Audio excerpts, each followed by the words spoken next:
लिख लिख पतिया भेजायो, हमर गाँव में मनाबो जयंती। मैं तो जन जन ला न्योता भेजायो, हमर गाँव में मनाबो जयंती। छत्तीसगढ़ के गांव शहर के, छत्तीसगढ़ के गांव शहर के, सुन ले हो सतपंथी। मैं तो लिख लिख पतिया भेजायो, हमर गाँव में मनाबो जयंती। मैं तो लिख लिख पतिया भेजायो, हमर गाँव में मनाबो जयंती।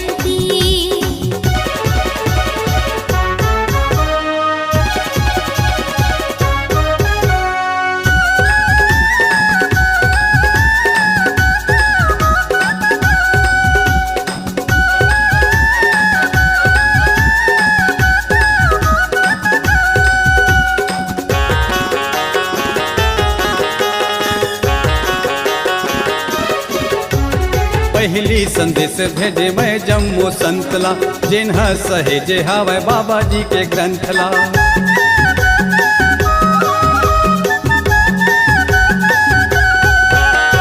दूसर संदेश भेजो कवि और संतला, जिन्हा समिति हवे बाबा जी के पंथला।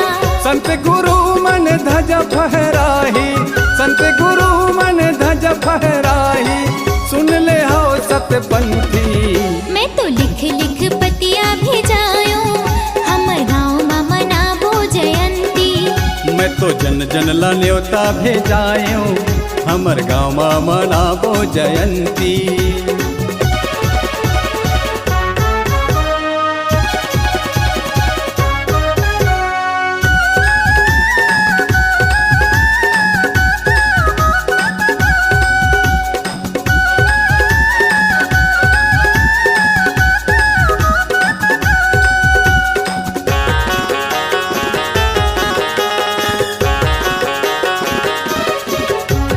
तीसर संदेश भेजे मैं सबो धामला, भंडार तेलासी चटवा खड़वाया मर धामला।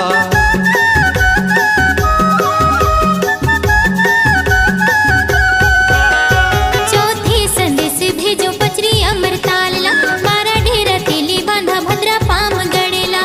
जिला मुंगेली के पिंडरी तालाब माँ, जिला मुंगेली के पिंडरी तालाब माँ, सज्जन लगा लो डुबकी।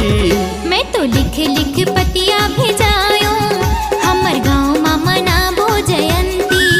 मैं तो लिख लिख पतिया भेजायो, हमर गाँव में मनाबो जयंती। छत्तीसगढ़ के गांव शहर के, छत्तीसगढ़ के गांव शहर के, सुन ले हो सतपंथी। मैं तो लिख लिख पतिया भेजायो, हमर गाँव में मनाबो जयंती। मैं तो जन जन ला न्योता भेजायो, हमर गाँव में मनाबो जयंती।